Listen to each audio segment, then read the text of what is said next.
Andorra canvia, el món canvia i som les persones les que hem de treballar perquè el canvi sigui a millor.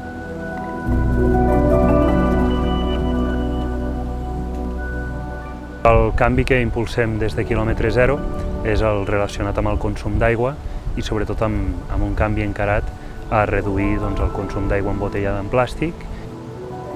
El que fem és instal·lar sistemes de filtració d'aigua de la xarxa que el que fan és eliminar part de les impureses, part de la mala olor, i això el que permet és consumir aigua d'una màxima qualitat sense generar residus plàstics.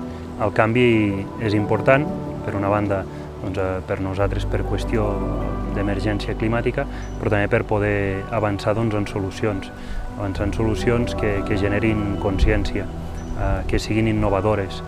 L'Andorra que vull pel futur és una Andorra verda, vull una Andorra socialment justa, passar una mica de l'activitat empresarial competitiva a l'activitat empresarial amb consciència.